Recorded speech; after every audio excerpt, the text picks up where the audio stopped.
Ben, boa tarde a todas e a todos. Damos comezo á sesión ordinaria do Pleno de 27 de agosto de 2024. Señor secretario, ten a palabra. Bueno, boa tarde a todos e a todas. Temos en primeiro lugar a aprobación se procede do borrador da acta da sesión anterior. Punto seguinte. O punto seguinte é o punto segundo, a toma de posesión da nova concelleira do Partido Popular, María García Costolla. Sí. Por favor, sí, pódese chegar ao estrado para facer o xuramento ou promesa. Prometo, pola miña conciencia e honor, cumprir fielmente as obrigas do cargo de concelleira do Concello de Betanzos con lealdade ao Rei e gardar e facer gardar a Constitución como norma fundamental do Estado.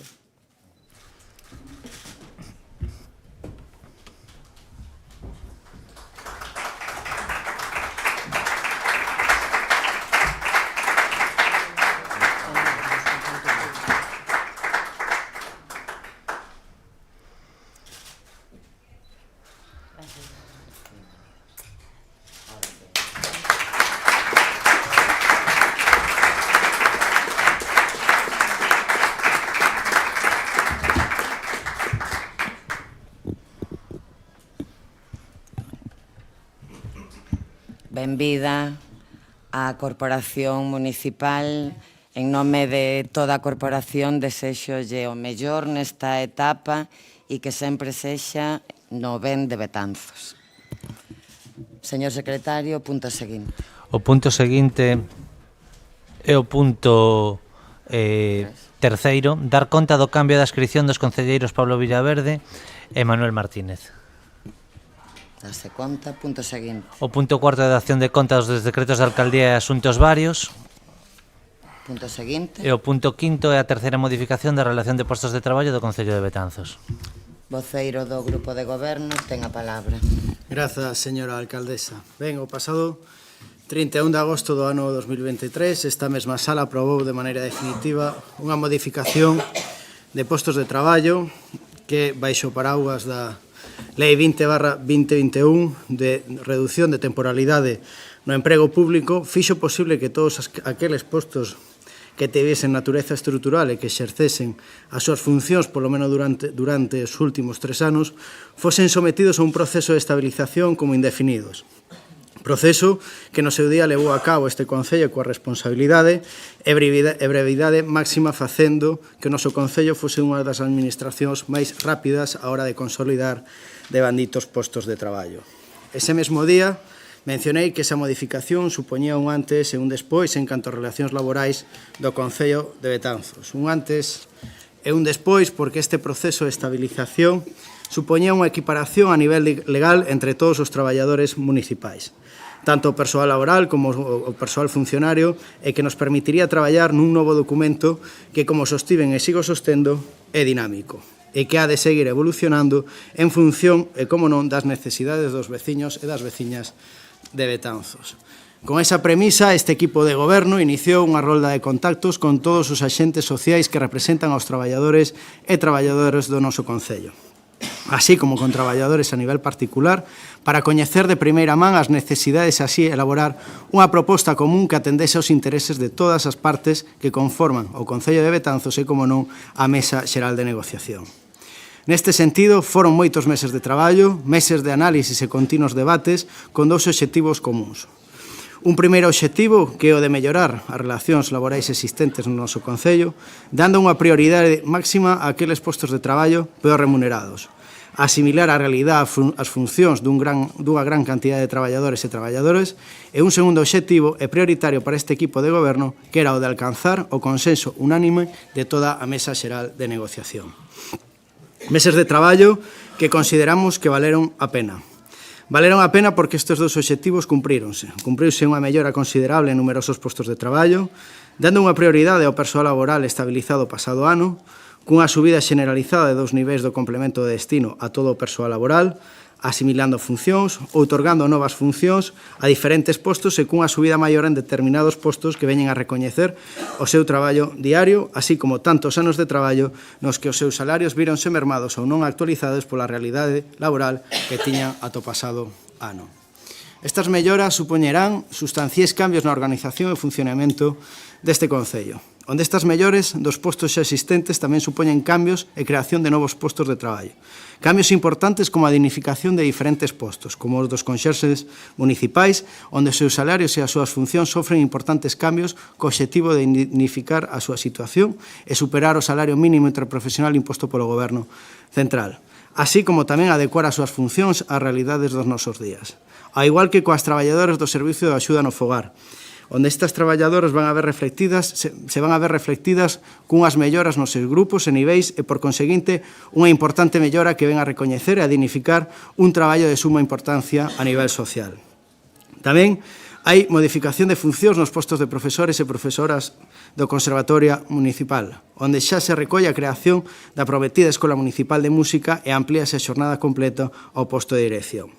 E outros cambios importantes coa creación dun posto para unha persoa responsable de análisis financiero e relacións institucionais que se dedicará principalmente a labores de execución e instruccións de actividades relacionadas co mercado municipal, fondos europeos, así como a tramitación de diferentes subvencións de distintas administracións. A creación tamén da ata de agora inexistente praza de patrón ou patroa da lancha Diana Cazadora, que recolle a pilotaxe desta emblemática embarcación, así como outras funcións fora da temporada estival. Outra praza de nova creación e que desde este equipo de goberno se considera prioritaria é a de un técnico ou técnica de igualdade. Praza de nova creación que deberá de abordar e mitigar moitos dos problemas que debemos de afrontar como sociedade de aquí aos próximos anos. E, por último, a creación dunha nova praza de auxiliar de policía local e a modificación dunha de axente policía local que, coa convocatoria das vacantes actuais, permitirarnos de aquí aos próximos anos mellorar o cadro de axentes e cumprir e mellorar as necesidades a nivel de seguridade e protección cidadá deste Concello.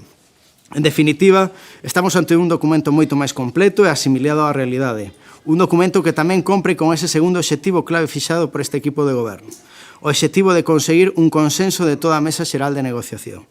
Un consenso no que foron claves todos os sindicatos con representación neste Concello. É por iso que lles quero agradecer o seu esforzo e traballo durante estes meses. Un traballo común nos que tanto uns como os outros achegaron propostas, solucións e debates de elevado interese para o bo funcionamento da organización interna deste Concello. Un traballo que quero agradecer e sinalar de maneira pública aos tres sindicatos con representación, tanto CESIF, UGT e Comisións Obreiras. Un traballo que agora pon un punto en seguido no que creemos que este documento ha de seguir evolucionando. Unha evolución que desde hoxe, se así o considera esta sala, parte dun documento dun marcado carácter social no que os obxectivos cara a futuro han de ser sostibles tanto no tempo como a nivel económico, na que todos sexamos capaces de evolucionar conforme as demandas que ten a cidadanía. É por iso que pido ao Pleno da Corporación a adopción dos seguintes acordos. Primeiro, aprobar inicialmente a terceira modificación da relación de postos de traballo deste Concello. Segundo, expor ao público a mencionada relación durante o prazo de 20 días hábiles a contar desde o seguinte día de publicación do correspondente anuncio no Boletín Oficial da provincia, durante os cales os interesados poderán examinala e presentar reclamacións ante o Pleno. A relación considerase definitivamente aprobada se durante o citado prazo non se presentaron reclamacións, en caso contrario, o Pleno disporá do prazo de un mes para resolvelas. E terceiro e último, unha vez aprobado definitivamente polo Pleno da Corporación a relación de postos de traballo, publicarase íntegramente no Boletín Oficial da provincia e remitirase unha copia da mesma Administración de Estado e órgano competente da Comunidade Autónoma. Nada máis nesta primeira intervención. Moitas grazas. Voceiro do non adscrito. Buenas noches a todos. Damos por entendido que hai un acordo entre a mesa de diálogo e equipo de gobierno para a modificación destes puestos, adecuándolos a la realidade del Concello, por lo cual nuestro voto va a ser favorable. Moitas grazas. Voceira nacionalista. Moitas grazas, señora alcaldesa. Moi boa noite a todos e a todas. Ben, supoñemos que todas as presentes e tamén quen nos escoita na súa casa son moi conscientes de que temos sido moi críticas no pasado coa política laboral deste Concello, en concreto con todo o que tiña que ver coa relación de postos de traballo. Ata agora tiñamos un documento que non solucionaba os problemas de persoal municipal e que non contaba co apoio da totalidade dos empregados da nosa institución e mesmo fora recurrida xudicialmente por algún deses traballadores ou traballadoras. Esta terceira modificación, que hoxe nos traen a aprobación plenaria, recolle varios aspectos que a nos parecen interesantes e que supoñen un avance. En primeiro lugar, soluciona a cuestión do persoal laboral temporal, ao incluir o último deses postos que quedaban pendentes por sentencia xudicial. Por outro lado, mellora tamén as condicións do persoal laboral, o subir eses 2 puntos no seu nivel dos que falaba o voceiro do equipo de goberno, e de alguna maneira tamén se dá certo apoio a ese persoal laboral que é o que ten peores condicións dentro do persoal que traballa para a administración municipal. Tamén nos parecen pertinentes e necesarias esas novas prazas que mencionaba o voceiro do equipo de goberno, especialmente as que fan referencia a esa técnica de igualdade. E, por último, conta co apoio da totalidade do comité de empresa. Por estes motivos, e deixando moi claro que quedan moitas cousas por mellorar, por cambiar e por avanzar na política local, na política laboral desta institución, o noso voto vai ser favorable. Nada máis, esta primeira intervención. Voceira popular, ten a palabra. Moitas grazas, señora alcaldesa, e moi boa tarde e noite a todos e a todas.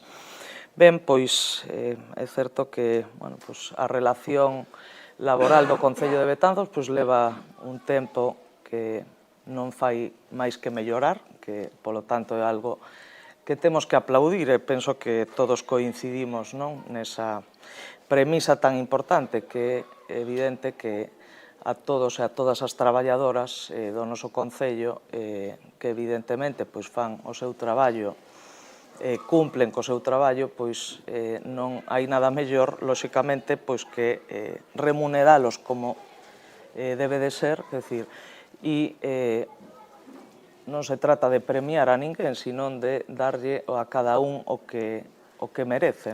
Entón, é certo que esta terceira modificación é un avance moi importante para moitos dos traballadores e moitas das traballadoras do noso Concello, é evidente que iso non podemos estar máis que de acordo.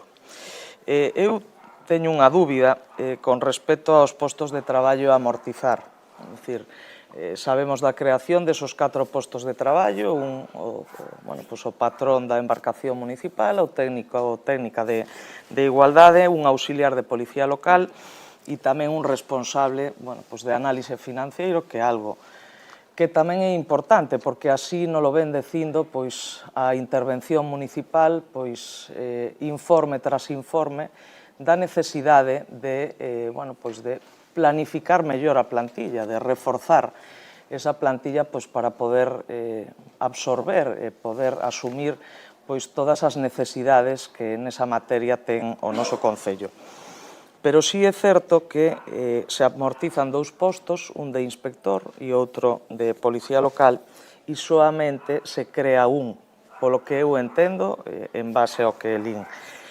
Polo tanto, estaríamos a perder unha praza de policía municipal. Non sei se o entendín ben ou non o entendín ben, e me gustaría que me aclarasen se é posible esa cuestión. Mais nada e moitas gracias. Moitas grazas, voceiro do Grupo de Goberno. Grazas, señora alcaldesa. Ben, primeiro, en relación ao que menciona a portavoz do Grupo Popular, dicir que esa praza de inspector se amortiza, efectivamente se crea unha de policía local, pero que xa na RPT aprobada ata agora xa estaba prevista esa plaza de policía. En tanto, teríamos, unha vez aprobada e convocada todas as prazas de policía local, un único inspector, e esa outra persoa que exercía esas labores de inspección tamén, a igual que o que existe a día de hoxe, sería de policía, e conformaríamos unha plantilla prácticamente de 19 persoas, que é o que debería de tener un concello como é Betanzos. A día de hoxe hai 4 prazas todavía que se han de convocar, e dentro dese lote vai esa praza que se amortiza de inspector como un axente máis de policía, pero insisto que xa estaba creada na RPT, que estaba aprobada ata agora. Eso primeiro para aclarar. Logo, simplemente quero recalcar, primeiro agradecer evidentemente o apoio de todos os grupos que que apoian esta terceira modificación e insistir nese agradecemento, vou decir, apaixoante traballo durante estes meses cos sindicatos, que son un elemento e un instrumento esencial para o funcionamento diario do Concello de Betanzos.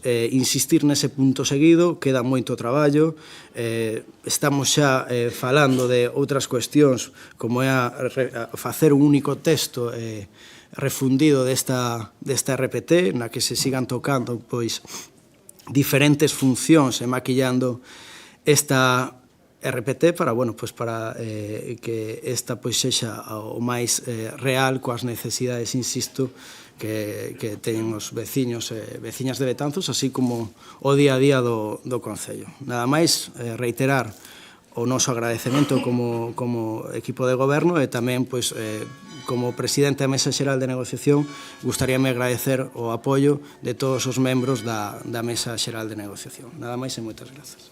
Moitas grazas, voceira nacionalista. Que agardamos que esa vontade de seguir mellorando as condicións do persoal laboral, do persoal funcionario do Concello de Betanzos e de equiparalo co do persoal de outros concellos de características similares ao do noso municipio siga presente de cara ao futuro e que efectivamente se manteña esa vontade de diálogo cos traballadores e traballadoras a través do comité de empresa que manifestaba o voceiro do equipo de goberno. Nada máis, grazas. Moitas grazas, voceira popular. Grazas, señor alcalde. Saben, feita esa aclaración, que era unha dúbida que tiñamos, e, lóxicamente, como decía na miña primeira intervención, aplaudindo todas estas melloras nas condicións salariais e laborais do persoal municipal, o voto do Partido Popular vai a ser favorable. Mais nada e moitas gracias. Moitas grazas, debatido o asunto, e se non entendín mal, entendo, señor secretario, que aprobamos este punto por unanimidade. Sí, así que pasamos ao punto seguinte. O punto seguinte é o punto sexto, crédito extraordinario financiado con remanente líquido de tesorería para gastos xerais, modificación de crédito 15-2024. Voceiro do Grupo de Goberno ten a palabra. Grazas, señora alcaldesa, e boa tarde a todos e a todas. Ben, alá polo ano 2021, Deputación Provincial da Coruña e a Asociación de Concellos do Camiño Inglés asinaron un convenio de colaboración para levar a cabo un proxecto de posta en valor e de mellora do camiño polos concellos que integran o mesmo. Curiosamente, é un camiño que se inicia en Ferrol e remata en Santiago e que transcorre única e exclusivamente por concellos da nosa provincia. Debido a varios problemas ca devandita licitación, houbo que modificar o devandito proxecto e actualizar os precios do mesmo, polo tanto, houbo que modificar as achegas que os concellos de forma inicial tiñan que achegar, non, para poder levar a cabo o devandito convenio, posto que a Deputación Provincial da Coruña financia o 80% do proxecto e o 20% restante o financian cada concello, achegando a parte proporcional ao importe das actuacións a levar a cabo en cada termo municipal.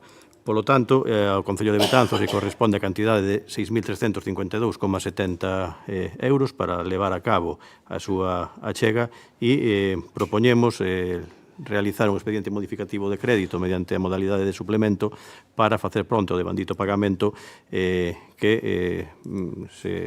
se dotaría co remanente líquido de tesorería para gastos xerais, que a día de hoxe está disponible, vaya. Polo tanto, propónse a adopción dos seguintes acordos que paso a dar lectura a continuación. Primeiro, aprobar inicialmente a modificación orzamentaria número 15/2024 na modalidade de crédito extraordinario financiado con cargo remanente líquido de tesorería para gastos xerais nos conceptos e cuantías que figuran na memoria da Consellería de Economía e Facenda por importe total de 6.352,70 euros, expoñer este expediente ao público mediante un anuncio inserido no Boletín Oficial da Provincia durante 15 días, nos cales os interesados e interesadas poderán examinalo e presentar reclamacións ante o Pleno. O expediente considerarase definitivamente aprobado se durante o citado prazo non se presentaron reclamacións. En caso contrario, o Pleno disporá dun prazo dun mes para resolvelas e, segundo, notificar este acordo ás persoas interesadas e comunicar aos servicios municipais afectados para o seu coñecemento e para os efectos oportunos. Nada máis que engadir nesta primeira intervención. Moitas grazas. Voceiro. Gracias, señora alcaldesa. Bueno, como ben comentaba o voceiro do Grupo de Goberno, esta modificación orzamentaria ben derivada do convenio de colaboración entre a Deputación e os 16 concellos que forman a Asociación de Concellos do Camiño Inglés, que en maio de 2021 acordaron as cantidades necesarias para estas obras de mellora e posta en valor do Camiño de Santiago, neste caso que transcurre pola vía que se coñece como Inglesa. Ao Concello de Betanzos corresponde esa aportación inicial de 5.000 euros, máis un sobreprezo de 1.352,70, que son eses 6.352,70 euros que comentaba o voceiro do grupo de goberno, e entendemos que a única forma posible, dado que isto ven xa de 2021 para facer fronte a este pago, pois é o procedimento de crédito extraordinario, tomando eses cartos do remanente líquido de tesourería para gastos xerais. Por lo tanto, a nosa postura, entendendo que o procedimento adecuado, vai a ser favorable. Moitas grazas, voceira nacionalista. Moitas grazas, señora alcaldesa. Pois ben, entendemos unha vez máis que como institución temos que asumir o pagamento de todos aqueles pagos que temos a obriga de efectuar. No BNG, na liña do que vimos facendo nos últimos plenos, facilitaremos, obviamente, que se faga fronte a eses pagamentos. Non obstante, gustaríanos que o voceiro do equipo de goberno nos indicase a motivación de por que non está esta partida recollida no orzamento municipal, porque aínda que houvese efectivamente esa modificación na cantidade que efectivamente o Concello de Betanzos teña que achegar a esta cuestión, pois si era certo que podería ser pensable no seu momento que debería haber unha reserva no orzamento municipal para facer fronte a este pago que estaba pensado desde 2021. Nada máis, grazas. Moitas grazas. Voceira popular, ten a palabra. Moitas grazas, señora alcaldesa, e boa tarde e noite a todos e a todas.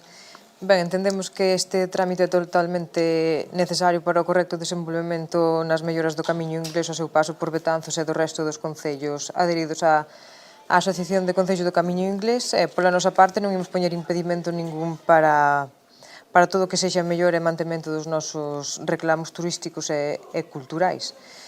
Sempre van ter o apoio do PP, polo tanto, o noso voto vai ser favorable. Mais nada, moitas gracias. Moitas grazas. Voceiro do Grupo de Goberno. Ben, agradecer o voto favorable de quen así o manifestou e para explicar a pregunta que formulaba a voceira nacionalista. No momento da redacción dos orzamentos para o ano 2024 que se contemplou foi a contía para a cota de socio que nos correspondía a chegar a esta asociación de Concellos do Camiño Inglés, que lembro que son 3.000 euros, creo recordar. Non se contemplou esta cantidade porque no momento que se redactaron os orzamentos municipais non se comunicara ao Concello o importe que había que achegar para facer fronte a este convenio de colaboración. Sabíamos as cantidades, pero non sabíamos se o convenio ia ir a Boporto debido ás prórrogas que se foron realizando de forma anual entre a Asociación de Concellos do Camiño Inglés e a propia Deputación Provincial da Coruña, posto que non se licitaba o devandito proxecto. Non se licitou porque estábamos a falar de 16 concellos e, evidentemente, os 16 concellos tiñan que ter os permisos sectoriais de todas as actuacións a levar a cabo e houve concellos que se retrasaron nisto. Despois o proxecto quedou obsoleto, houve que actualizalo e foi un cúmulo de circunstancias que a día de hoxe no noso concello as obras non empezaron, están contratadas e licitadas e en teoría terían que estar realizadas e justificadas a 31 de outubro do ano 2024. Polo tanto, se en caso de que non haxa unha nova prórroga, pois vai a ser complicado que isto chegue a Boporto, pero nos indican dende a Asociación de Concellos que o están intentando e que creen que si vai a chegar a Boporto. Moitas grazas.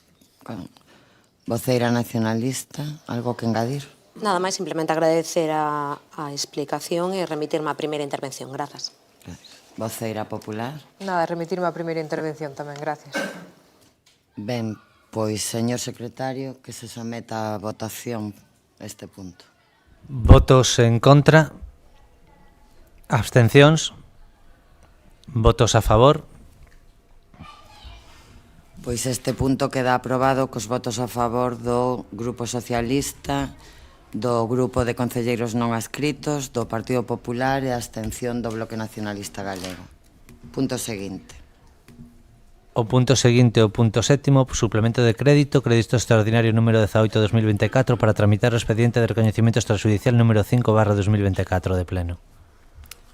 Voceiro do Grupo de Goberno ten a palabra. Grazas, señora alcaldesa. Ben, seguindo na liña que xa se debateu en plenos anteriores, o último deles no pleno extraordinario do mes de xullo, no que acordábamos o cambio de finalidade do préstamo que ia ligado á aprobación do orzamento para levar a cabo distintos investimentos no noso Concello, mediante ese cambio de finalidade debido a que o Departamento de Contratación, algo parecido que estábamos a falar do proxecto do Camiño Inglés, pois non estaba en condicións de poder licitar todos as obras e actuacións que ían recollidos nesa operación crediticia, optouse por realizar un cambio de finalidade de 3 obras para centralizar esos importes na achega municipal ao proxecto da recuperación do mercado de abastos e con esa achega que provén da operación crediticia xerábase remanente líquido de tesorería para gastos xerais que, como falábamos nese pleno extraordinario do mes de xullo, se ia a destinar a ese expediente modificativo de créditos que quedaba pendente para facer fronte ao pagamento de diversas facturas de enerxía eléctrica e de diversas facturas que entraron no Concello no ano 2024 e que se correspondían con suministros do ano 2023. O importe destas facturas de enerxía eléctrica e de facturas que entraron no 2024 ascende a 193.792,24 euros e que se faría fronte ao seu pagamento co remanente líquido de tesorería para gastos xerais disponible. Polo tanto, tal e como avanzábamos nese pleno extraordinario no mes de xullo, propoñemos ao Pleno da Corporación a adopción dos seguintes acordos, dos que paso a dar lectura, tal e como figuran no devandito expediente.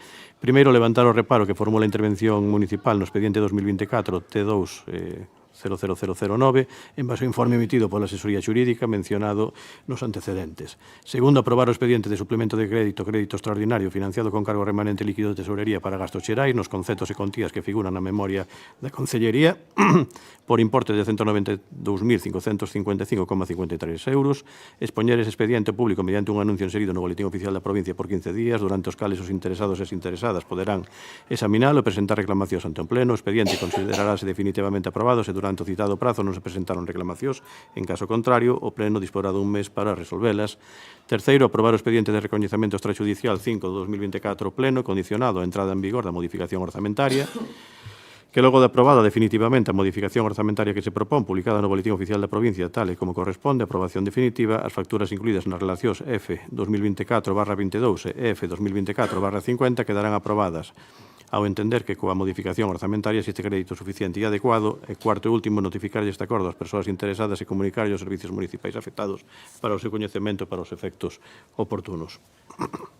Nada máis nesta primeira intervención. Moitas grazas. Voceiro non adscrito. Gracias, señora alcaldesa. Bueno, pouco máis que dicir do que se ten comentado nos últimos plenos dos últimos recoñecementos extrajudiciais de crédito. Novamente, volvemos a debatir un deles.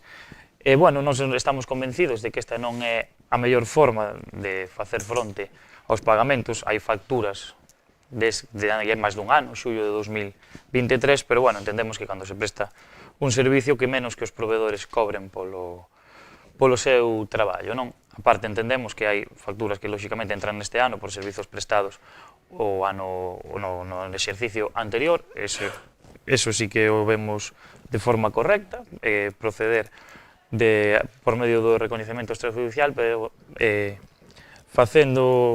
incidindo en que o goberno local debe tratar de regular a situación e tratar de que as empresas e moitas veces tamén as persoas físicas que facturan a este Concello cobren a maior brevidade. Debemos a facilitar a aprobación coa nosa sección. Gracias. Moitas grazas. Voceira nacionalista.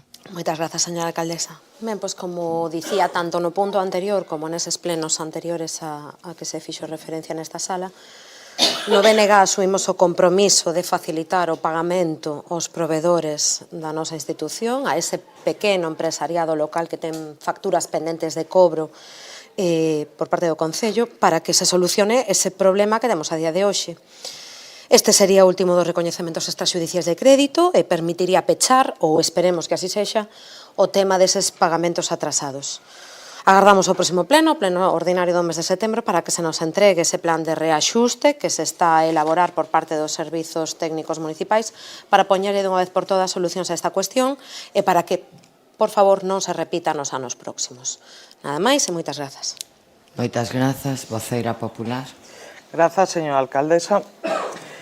Bueno, pois é certo, como expuxeron todos os compañeiros, que isto é un tema manido xa nas últimas sesións plenarias ás que acudimos. Evidentemente, é un instrumento útil, é un instrumento legal, como xa temos expresado en diferentes ocasións, pero é un instrumento que se debe de utilizar pois as mínimas veces posibles.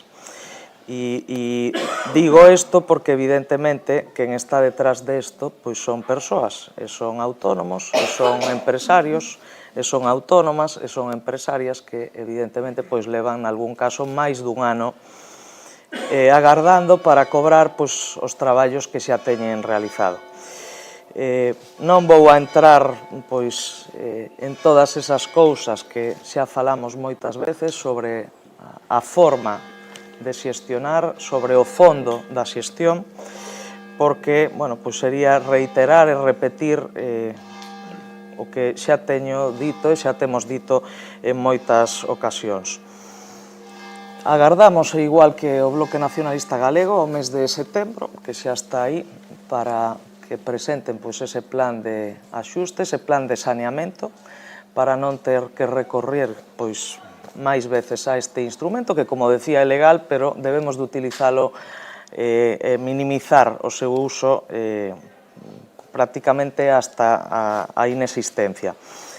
Pero, evidentemente, nós non imos a ser os que pois poñamos peros a que cobren, como decía, os autónomos, empresarios, autónomas e empresarias, que non deixan de ser persoas, moitas delas pois veciñas do noso concello. Máis nada nesta primeira intervención. Moitas grazas. Moitas grazas, voceiro do Grupo de Goberno. Sí, pouco máis que engadir, xa se debateu en dúas sesións anteriores. Agradecer aos grupos que permitan que este recoñecemento extrajudicial de créditos saia para adiante, e estamos convencidos que con ese plan que vai a redactar a intervención municipal, ca liquidación do orzamento do ano 2024, logo de que o IDAI nos ingrese esas cantidades pendentes e que ascenden a ese millón de euros, máis as operacións de gasto corrente a través dos plans de obras e servicios da Deputación Provincial da Coruña, e a finalización das achegas por parte do Concello aos fondos Next Generation, que foron importantes, pero tamén é certo que as actuacións que estamos levando a cabo o merecen, a situación económica do Concello pois quede reconducida e teñamos que recurrir a este tipo de recoñecementos extrajudiciais de crédito o menos posible. Entón, bueno, reiterar o agradecemento do Goberno aos grupos que faciliten, como así o manifestaron, a aprobación deste expediente modificativo de créditos e recoñecemento extrajudicial de crédito número 5. Moitas grazas. Moitas grazas, voceira nacionalista, voceira popular. Ben, pois, señor secretario, que se someta a votación. Votos en contra? Abstencións? Votos a favor? Pois queda aprobado co voto a favor do Grupo Socialista e a abstención dos concelleiros non adscritos, o Partido Popular e o Bloque Nacionalista Galego. Punto seguinte. O punto seguinte é o punto 8º, moción do BNG sobre a falta de persoal nos centros educativos públicos do Concello de Betanzos. Voceira nacionalista, ten a palabra. Moitas grazas, señora alcaldesa. A oferta educativa pública no Concello de Betanzos a respecto do ensino infantil, primario, secundario e posobrigatorio articúlase ao redor do CEIP Francisco Vales Villamarín, o IES Francisco Aguiar e o IES As Mariñas. No que fai referencia á oferta de educación infantil e primario, Vales Villamarín conta con 31 aulas de primaria e 11 de infantil e atende alrededor de 900 alumnos e alumnas, o que o converte nun dos maiores centros educativos de Galiza. O IES Francisco Aguiar é un instituto inaugurado hai 70 anos que acolle poboación estudantil adscrita do CEIP Vales Villamarín de Betanzos e da comarca das Mariñas.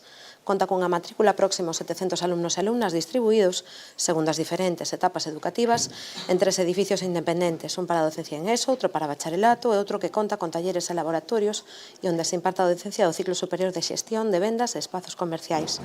Canto IES As Mariñas é un centro que próximamente vai cumprir o medio século. Tamén conta con alrededor de 700 alumnos e alumnas que cursan estudos de ESO, ESA, bacharelato de adultos e 3 familias de ciclos de formación profesional, electricidade, automoción e administración de empresas. No BNG de Betanzos temos denunciado no pasado as necesidades infraestruturais dos 3 centros, unhas necesidades que seguen sen solución por parte da Consellería de Cultura, Educación, Formación Profesional e Universidades a día de hoxe. Mais a cuestión que hoxe nos ocupa é a denuncia da falta de persoal nos 3 centros. Esta situación, que se repite ao longo da grande maioría dos centros de ensino públicos do territorio galego, leva producíndose desde os últimos anos, mas viuse agravada despois da última resolución do concurso xerais de traslados e da adxudicación de destinos provisionais de agosto de 2024. No CEIP Vales Villamarín, o aumento do alumnado con necesidades de apoio educativo fai que o profesorado titor e o profesorado de pedagogía terapéutica se vexa desbordado, quedando alumnado con dislalias e discalculias sen atender na aula. No IES As Mariñas, contase cunha única profesora de pedagogía terapéutica para atender todo o alumnado do centro con algún tipo de necesidade de apoio, obrigando a profesorado non especialista a asumir funcións que non lle son propias e para as que non posúen formación específica, co prexuízo que isto supón para ese alumnado. No IES Francisco Aguiar veñen de denunciar a supresión dunha praza de profesorado malia ter solicitado unha ampliación ante o incremento de alumnado con necesidades específicas. A dirección deste centro trasladou á Xefatura Territorial de Educación unha petición argumentada para a concesión dun profesor de pedagogía terapéutica para atender aos 24 novos alumnos e alumnas con necesidade do centro e que se engadiría aos 61 docentes que impartían clase o pasado curso. Mais a petición non só non foi atendida, senón que a Consellería reduciu unha das prazas asignadas o pasado curso. No BNG estamos fondamente preocupados por estes recortes, uns recortes que se centran, ademais, no elo máis feble da comunidade educativa, o alumnado con necesidades específicas de apoio educativa. E por iso, traemos a aprobación polo Pleno deste Concello esta moción, propondo a adopción dos seguintes acordos. En primeiro lugar, instar a Consellería de Cultura, Educación, Formación Profesional e Universidades a que reverta a reducción do cadro de persoal do IES Francisco Aguiar e dote da praza de PT que foi solicitada ao centro. En segundo lugar, instar a Consellería de Cultura, Educación, Formación Profesional e Universidades a que dote de todo o persoal necesario aos centros públicos do Concello de Betanzos para que estes poidan desenvolver de maneira axeitada o seu labor de ensino-aprendizaxe e para que poidan atender o alumnado con necesidades específicas de apoio educativo de forma adecuada. En terceiro e último lugar, facultar a Alcaldía e a Concelleira en quen delegara a tomar cantas medidas sexan necesarias para cumprir estes acordos. Grazas pola atención. Moitas grazas. Voceiro non escrito. Gracias, señora alcaldesa. Bueno, entendemos perfectamente as peticións que o BNG formula nes acordos desta moción, máis que nada porque son as peticións da comunidade educativa tanto do IES Francisco Aguiar como dos demais centros públicos do noso Concello. Mas tamén somos conscientes de que a Consellería de Educación actúa en función de unhos ratios de número de profesores por alumnos, ao igual que o fai cos profesores de PT, que son designados en función das necesidades que ten cada centro cada ano. A situación da educación en Galicia, a realidade é que é boa. E ademais o demostran estudos recentes que ademais sitúan a Galicia, a nosa comunidade, como unha das referencias educativas de España. Aínda así, comprendemos as peticións da comunidade educativa dos centros públicos de Betanzos e a nosa postura vai a ser a abstención. Moitas grazas. Voceira popular. Grazas, señora alcaldesa. Ben, pois, aínda non está pechada a asignación de profesorado para este curso. Xa estamos valorando se é suficiente ou insuficiente. A Xunta de Galicia traballa dende o verán analizando todas as necesidades educativas de todos os centros, en función das matrículas, lóxicamente. De todos os centros están incluídos, evidentemente, os centros educativos do noso Concello.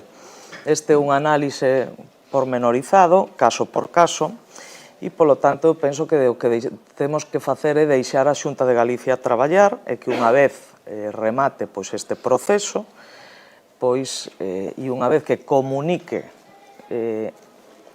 pechado cal vai a ser a asignación de profesorado para os nosos centros educativos, pois será o momento de tirarlle das orellas, se hai que facelo, ou pois de simplemente pois ver que a realidade é outra que a moción que nos ven a traer. Non estou en absoluto de acordo con moitas das cousas que se expoñen nesta moción. A Xunta de Galicia, para a Xunta de Galicia, unha das grandes prioridades é a educación. Creo que xa está máis que amosado. É certo que temos cousas pendentes no noso Concello e cousas pendentes nas que evidentemente o Partido Popular estará aí, igual que estuvo sempre, pero isto entendemos que non ten sentido agora. O curso escolar empeza o vindeiro mes de setembro, todavía estamos rematando agosto. Eu creo que o que hai que deixar pois é aos profesionais traballar, seguir nese análise pormenorizado por matrículas, caso por caso, dos nosos centros educativos. Non teño máis nada que engadir. Moitas gracias. Moitas grazas. Voceiro socialista ten a palabra. Grazas, señora alcaldesa. Cabe dicir que calquera proposta ou moción referida a calquera centro educativo de Betanzos xa é recorrente nestas sesións plenarias e mesmo no Parlamento de Galicia, onde este grupo xa levou diferentes iniciativas sobre este asunto e moitos máis referentes aos nosos centros educativos. Son recorrentes e necesarios porque a situación no canto de mellorar ou mesmo de manterse co paso do tempo máis ben empeora. O caso que nos trae xe aquí o Bloque Nacionalista Galego é un caso que leva sufrindo os nosos centros educativos desde hai anos. Situación perfectamente exposta e xa debatida en diferentes ocasións que no canto de mellorar, como dicía, empeoran. Empeoran porque a parte da situación que desde o Bloque manifesta na súa exposición de motivos, a situación que leva sufrindo especialmente nos últimos anos acentuouse e máis se cabe este ano. Estamos ante un ano no que, a parte de sufrir recortes de profesorado, atopámonos con centros educativos nos que a data de hoxe non saben ni con cantos profesores van a contar e mesmo, e quizáis o que máis nos preocupa, estamos ante unha situación na que existen familias que non saben se van a ter praza ou non nos centros educativos debido ao obrigado cumprimento de ratios que marca a Xunta de Galicia. Esta falta de previsión e sensibilidade por parte da Consellería de Educación pon en xaque o bo funcionamento dos centros educativos da nosa cidade, que sumado a esta incerteza obrigou as diferentes direccións a non soltar o teléfono para coñecer e xestionar o estado das súas demandas ao longo de todo o verán.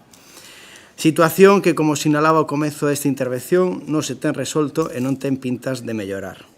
Por exemplo, o Francisco Aguiar conta a día de hoxe con 682 alumnos e alumnas matriculados.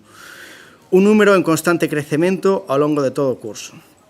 Por exemplo, o pasado ano, ao longo de todo o curso, produciuse un incremento de 20 alumnos neste centro, o cal, aplicando as necesidades de profesorado, así como de profesor de pedagogía terapéutica, as necesidades do centro ao longo do curso deben de ser de 63 profesores e non de 60. Como aplica a táctica sempre economista do Partido Popular a lía onde goberna, que aparte de non atender as demandas, recorta. O pasado curso estiveron 61 e este ano están previsto 60. O mesmo sucede con Francisco Vales Villamarín, onde ao longo do curso 23-24 foron 26 novos alumnos e alumnas matriculadas durante todo o curso, o que supón un incremento dunha unidade máis no centro e que no cumprimento dos ratios é máis que cuestionable e onde as demandas do centro cúmprense cada día baixo mínimos. Todo isto, unido ás necesidades das infraestructuras xa debatidas e rebatidas en numerosos plenos municipais, fan que a educación pública da nosa cidade véxase máis que cuestionada pola aplicación dunhas políticas públicas restrictivas que, no canto de mellorar a situación das familias e dos estudantes de Betanzos, fai que nelas exista incerteza e profunda preocupación polo futuro educativo duns alumnos e alumnas que son vítimas das habituais políticas de recortes do Partido Popular en Galicia, que en vez de asumir as súas responsabilidades onde goberna, mira a cara a outros lados con tal de xerar debate e desinformación na nosa sociedade. Como non pode ser de outra maneira, o noso voto será favorable. Nada máis nesta primeira intervención. Moitas grazas, voceira nacionalista. Moitas grazas, señora alcaldesa. En primeiro lugar, quería comenzar respondéndolle a voceira do Partido Popular. Non é certo que o cupo do profesorado este aberto. O cupo do profesorado péchase no mes de agosto, en concreto o 3 de agosto de 2024, coa resolución do concurso de adxudicación de destinos provisionais. Este, xunto co CXT, son os que fornecen aos centros do profesorado definitivo do centro. A matrícula péchase no mes de xullo. Agora non hai setembro, é dicir, desde o mes de xullo sabemos exactamente con que alumnado de educación obrigatoria van contar os centros de ensino público. Por tanto, unha vez que temos pechado ese número, sería lógico que nese concurso de adxudicación de destinos provisionais se fornecese aos centros educativos o persoal necesario para atendelos. Que pasa? Que despois, nas rebaixas de setembro, ofrecen profesorado para despois complicarlle a vida ás direccións do centro, que xa teñen elaborados unhos horarios que custa moitísimo tempo e moitísimo diñeiro facer, porque nin programa informático para facer horarios se fornece desde a Xunta de Galiza, hai que pagalo co orzamento propio dos centros educativos e hai que refacelos en 3 días. Por que non se dota de persoal estable a través do CXT e do CADP? Porque se prefire fomentar a interinidade e desta maneira non dar estabilidade ao persoal laboral da educación. Miren, no ensino público acumulamos varios anos de aumento de ratios. Ratios que se superan con esa matrícula da que falaba o voceiro do equipo de goberno. Os nenos non son números, non son ratios, son nenos, son persoas, e teñen necesidades, e hai que atendelas. E non pode ser que as ratios recollan 30 nun caso e 25 noutra, e a medida que vai aumentando a matrícula acabes con 32, con 33, e 34 se collen na aula. Se tens que poñer literas, polas, porque hai que metelos. Dun xento similar o que pasa na sanidade pública, o persoal está fai malabares para atender a ese alumnado, porque o que ten moi claro o persoal da educación pública galega, igual que o ten o persoal da sanidade pública galega, é que hai que sacar eses rapaces adiante, que eles son a nosa prioridade. E se o ensino público funciona a día de hoxe, igual que funciona a sanidade pública, é polo incansable labor dese persoal. Un persoal que está canso e que está esgotado, e que así o manifesta, así o manifestou, por exemplo, no caso do persoal do Francisco Vales Villamarín, en que no último claustro dixeron que necesitaban de maneira urxente persoal para atender as necesidades do alumnado de reforzo, porque non o teñen, e porque necesitan persoal especializado.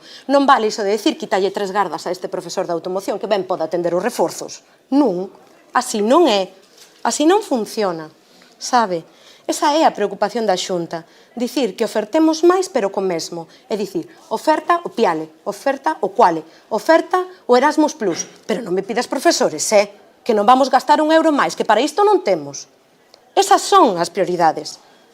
E quen recurta en educación faino por ideoloxía. Unha ideoloxía en que se prima a creación dunha sociedade iletrada, facilmente dominable. Unha sociedade que non ten nada que ver con unha sociedade culta, unha sociedade crítica e unha sociedade cun futuro baseado na nova tecnoloxía. Unha ideoloxía, ademais, en que o alumnado son números, ratios, nenos que non teñen necesidade, que son todos igualiños, e que non necesitan apoios, que non necesitan reforzos.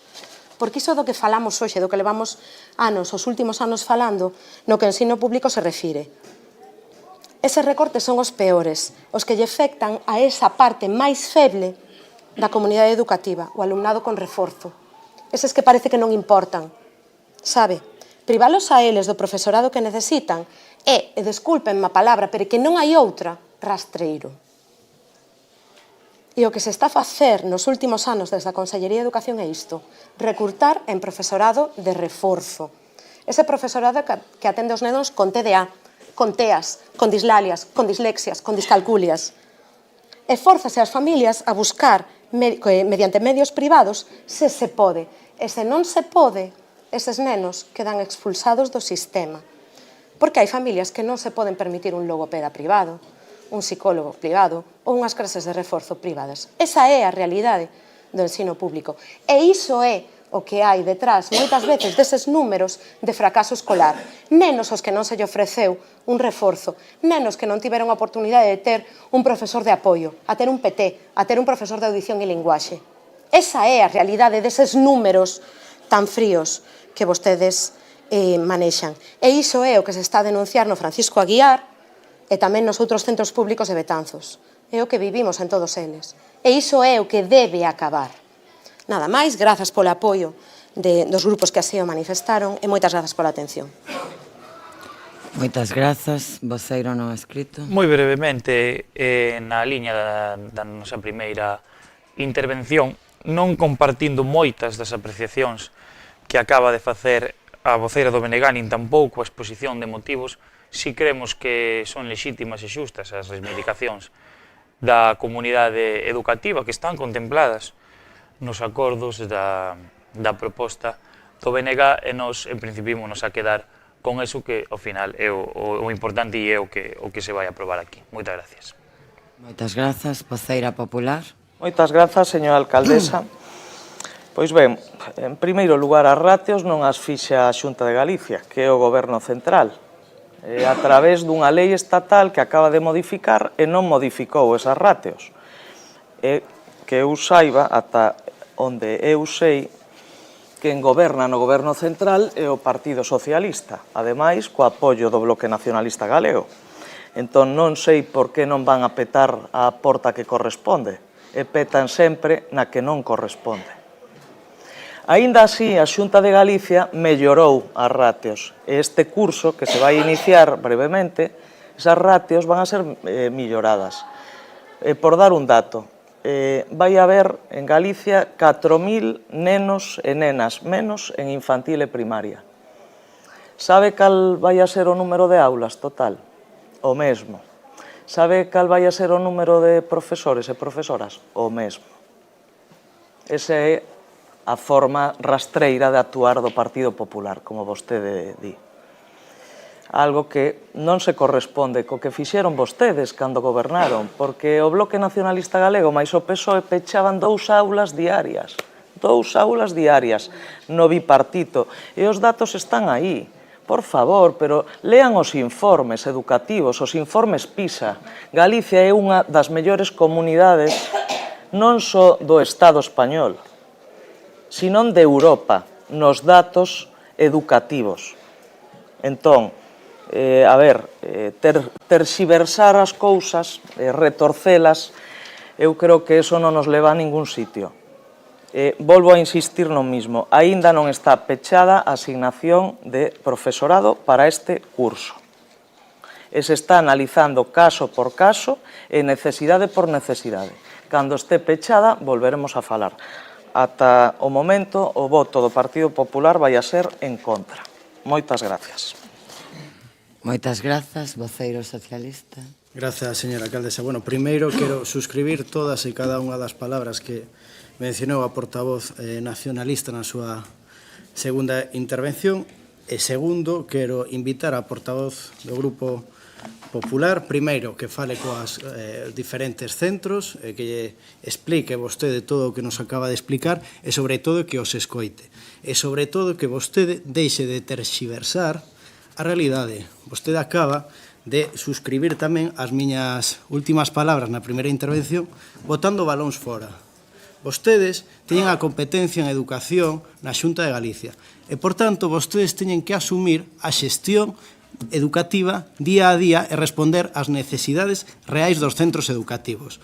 Non falar do bipartito que foi xa hai case 20 anos, que viven do bipartito cada elección que hai e cada día que pasa, e poñanse a traballar dunha vez. E vostede tamén a invito a facer o mesmo e a apoiar calquera iniciativa no Parlamento de Galicia en este aspecto e outros moitos dos deberes que ten a Xunta con Betanzos. Nada máis. Moitas grazas. Ben, debatido o asunto e antes de pasar, sometelo a votación, teño que facer unha apreciación, sí ou sí, porque acabamos de asistir unha vez máis a algo que non porque sexa o habitual non deixa de sorprenderme. E é ver como o Partido Popular, primeiro, non ten claras cales son as competencias de cada administración, non as ten claras, evidentemente, porque se tampouco teñen as de educación, ata aí podíamos chegar. E segundo, a ver como, unha vez máis, defende ao Partido Popular e á Xunta de Galicia fronte aos intereses dos betanceiros e das betanceiras, non só de palabra, senón co seu voto. Non porque sexa o habitual, que o é, deixa de sorprenderme e de entristecerme, como alcaldesa e como betanceira. E iso sí que yo dixen moitas veces e o manteño. Moitas veces actúan así, defendendo os intereses da Xunta de Galicia e do Partido Popular fronte ás necesidades dos betanceiros e das betanceiras.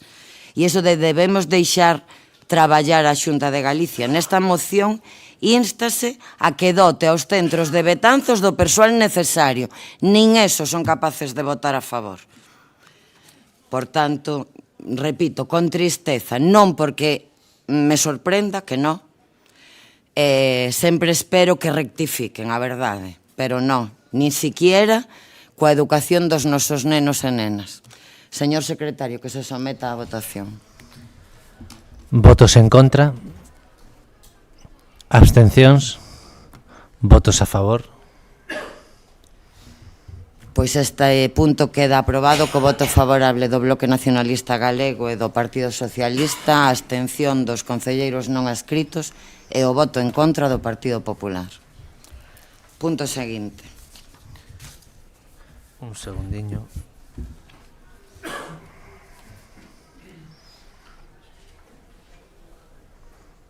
Vai moi lento o ordenador.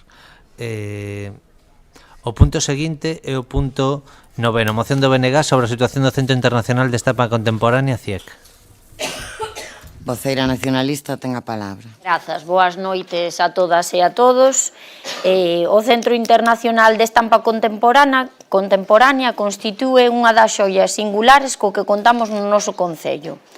O centro está xestionado a través dunha fundación que se financia con fondos públicos que foi creada o 7 de abril de 1997. O seu impulsor foi o artista betanceiro Jesús Núñez e ten como principais obxectivos a promoción e a difusión das artes plásticas, en xeral da arte gráfica e en particular. O CIEC sitúase no centro do casco vello de Betanzos, na coñecida como Casa Núñez, un edificio modernista de 1932, obra do recoñecido arquitecto Rafael González Villar, o que converte tanto o contido como o propio edificio en obxecto de especial interese e fai indispensável a súa protección e a promoción institucional.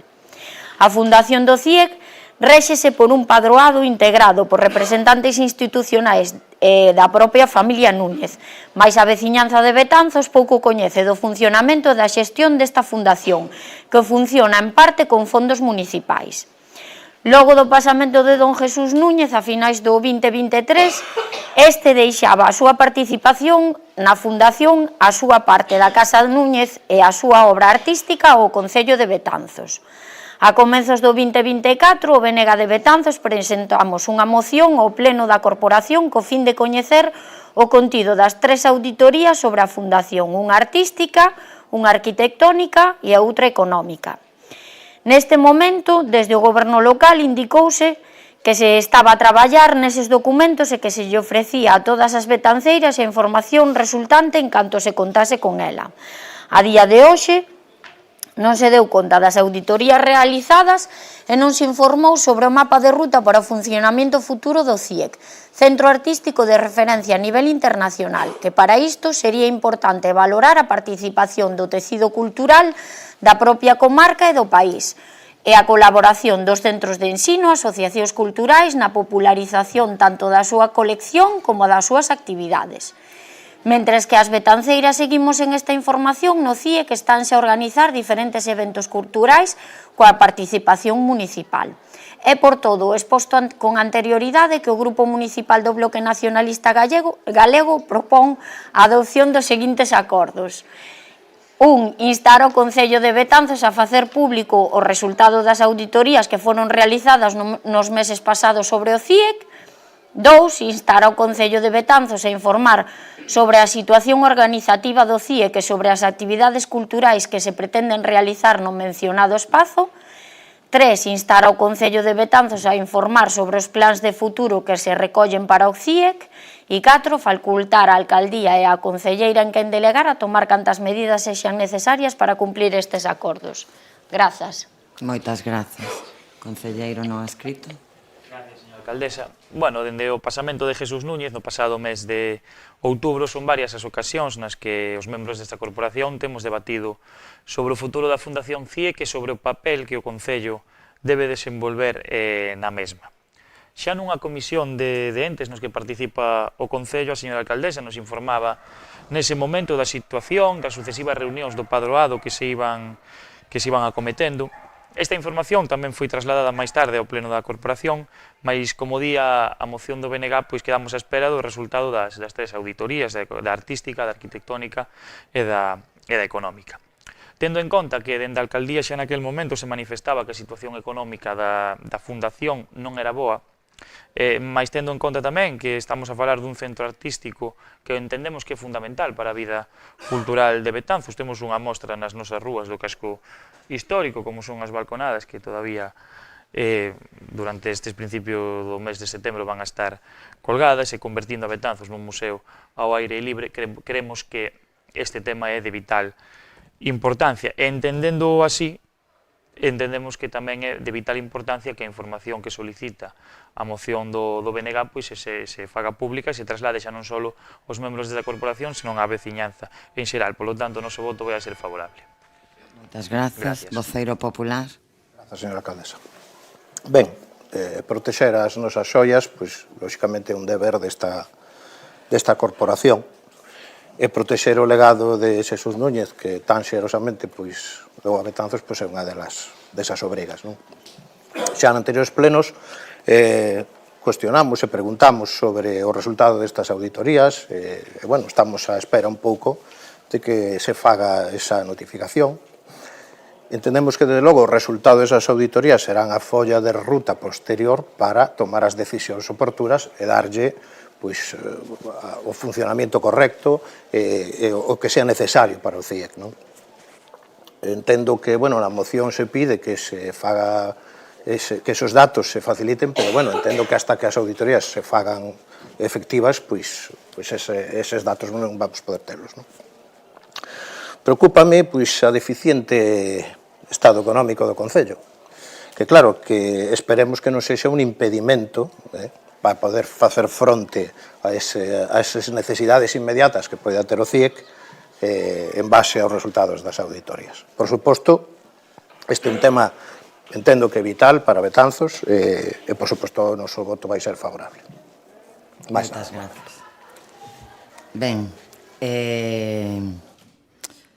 evidentemente a Fundación CIEC é un dos valores artísticos, culturais que ten Betanzos, dos realmente importantes. Un legado que para o Concello debe ser unha prioridade e así se manifestou nesta sala noutras ocasións e neso creemos.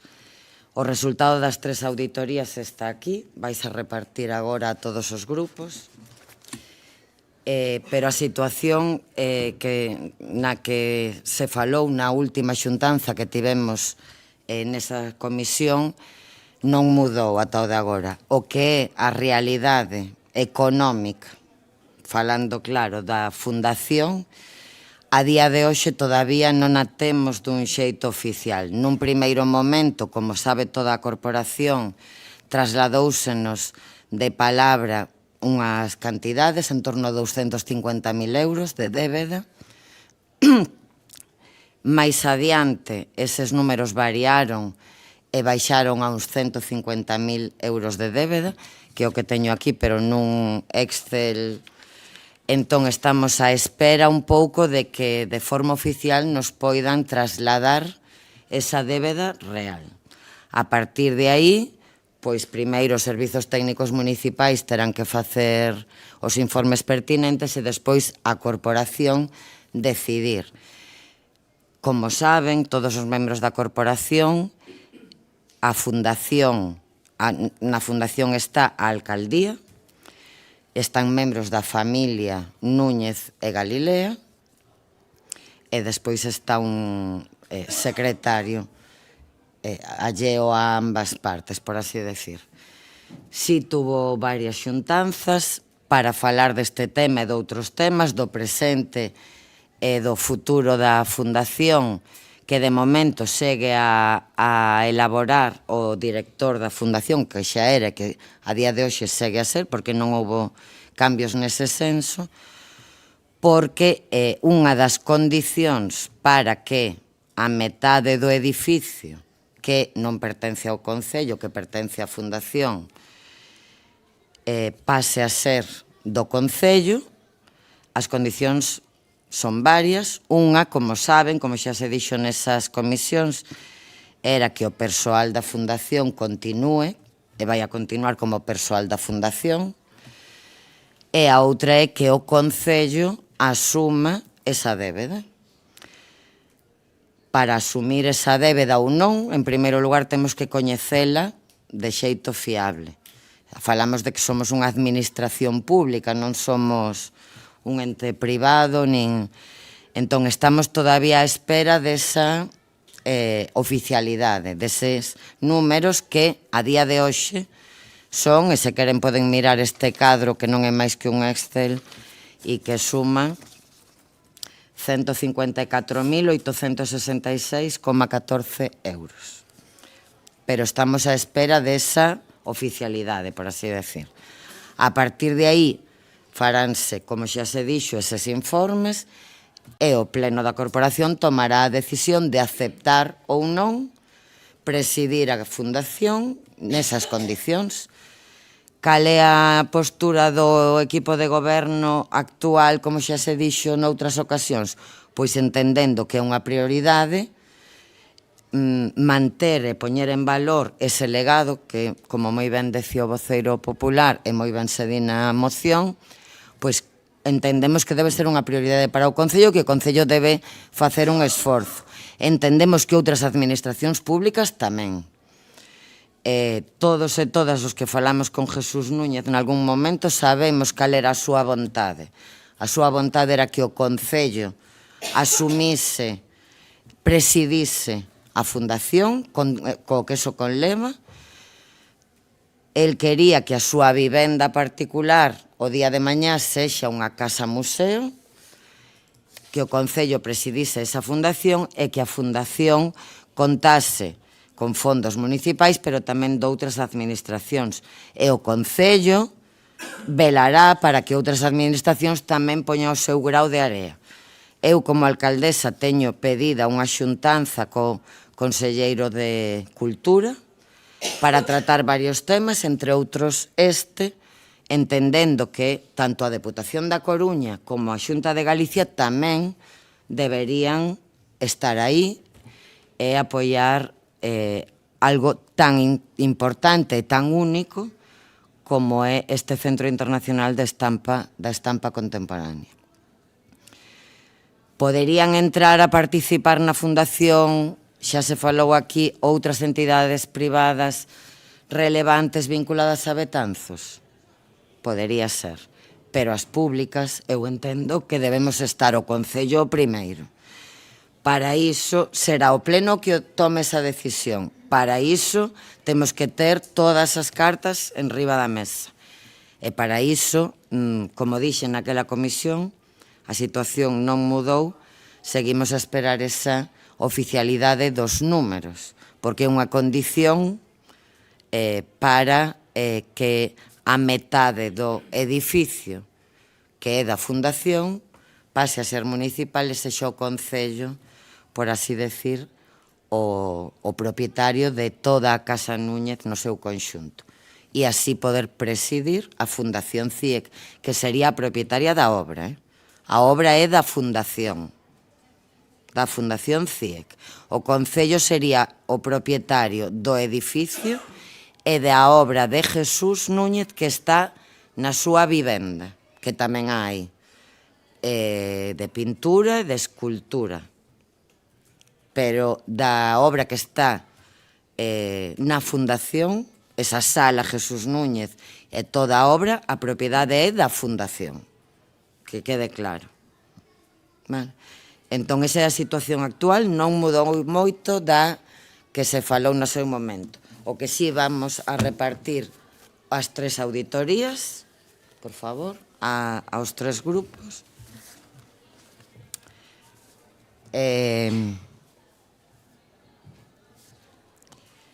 En canto teñamos todos os datos, pois toda a corporación será informada como non pode ser de outro xeito. Entón, no punto de informar da situación das auditorías, acábanselles de entregar, a situación organizativa segue a ser a anterior, conta a Fundación cun director, e o padroado é o que dá, por así decir, o visto bo ao que dende a dirección e dende o persoal da Fundación se organiza, que ven a ser pois un pouco que xa se facía tanto en colaboración co Concello como coa Deputación da Coruña, como cos centros educativos de Betanzos e os cursos que evidentemente se seguen a dar e que a Fundación quere potenciar porque nos últimos anos si minguaron un pouco, a pandemia non axudou, xa viñan de unha situación que non era a desexable, pero que se está a tratar de volver a darlles pulo. En canto aos plans de futuro, o que acabo de decir, dende o grupo de goberno témolo claro, creo que dende toda a parte da corporación estamos de acordo, ou así se manifestou noutras ocasións que se debatiu isto no pleno, en que así debe ser, e repito, creo que outras administracións, e menciónoas, tanto a Deputación como a Xunta de Galicia, deben estar aí co Concello e coa Fundación para non só manter ese legado, senón potencialo, porque creo e creemos que pódese potenciar moito máis. Non sei se aclarei todo. Pasamos á segunda ronda. Voceira nacionalista, ten a palabra. Vale, pois nada, simplemente gracias pola explicación.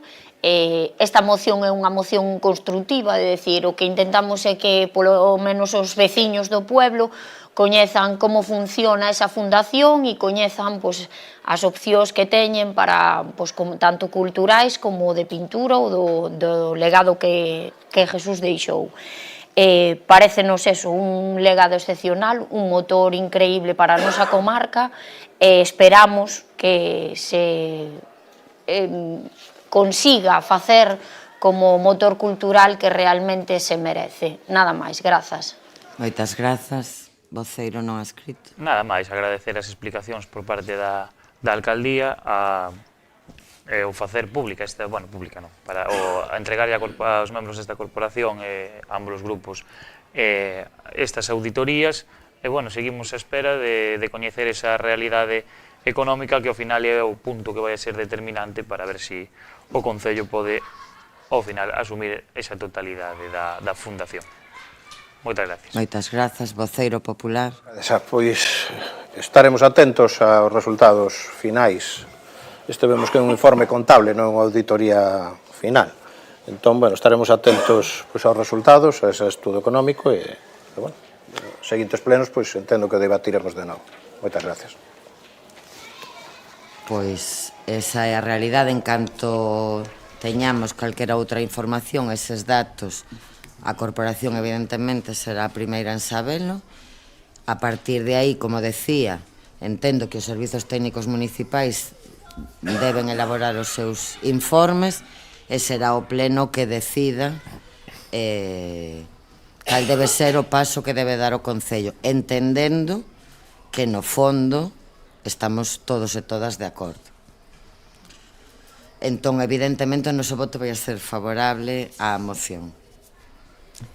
Que o señor secretario que se someta á votación porque en realidade non se manifestou o voto. Votos en contra, abstencións, votos a favor. Ben, pois queda aprobado por unanimidade. Pasamos ao punto seguinte. Punto 10, moción do BNG sobre a lembranza de Foucellas no Complexo Cultural Santo Domingo. Voceiro nacionalista, ten a palabra. Moitas grazas, señora alcaldesa, boa noite a todos e a todas. Temos que interpretar as cousas no momento en que se produciron. Non se pode entender a realidade desde a situación que vivimos hoxe. E cal era a situación en que apareceu a guerrilla en Galiza, figuras como a de Foucellas? Pois foi despois do golpe de Estado franquista do ano 36. En Galiza non houbo guerra civil entre 1936 e 1939. Houbo un exterminio sistemático da poboación leal á República, de diferentes ideoloxías políticas, galeguistas, anarquistas, sindicalistas, en xeral, calquer persoa que defendese a democracia fronte ao terror franquista. En só 3 anos foron asesinadas 4.699 galegas e galegos. 7 de cada 10, 3.233, foron executados nos chamados paseos franquistas. O resto, 1.466, foron asesinados pola execución dunha pena de morte. Segundo os datos do proxecto Nomes e Voces, un verdadeiro exterminio nunha zona onde a guerra non durou máis que uns días. Neste contexto de terror franquista e represión brutal é no que temos que entender figuras como a de Foucellas e os demais guerrilleiros antifranquistas. A resistencia galega ao réxime de Franco nace como consecuencia da victoria irreal do alzamento de 1936, que levaron á clandestinidade a centos de demócratas.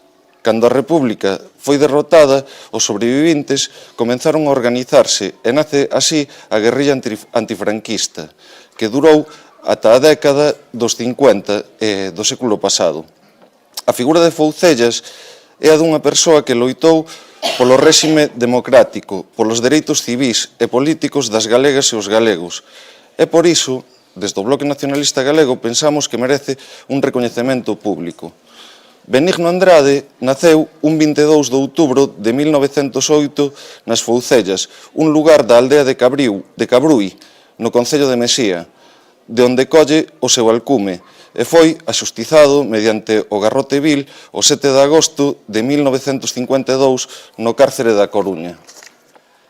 Foucellas fora militante da CNT, e logo do golpe de Estado de 1936 converteuse no guerrilleiro antifranquista máis coñecido da nosa contorna.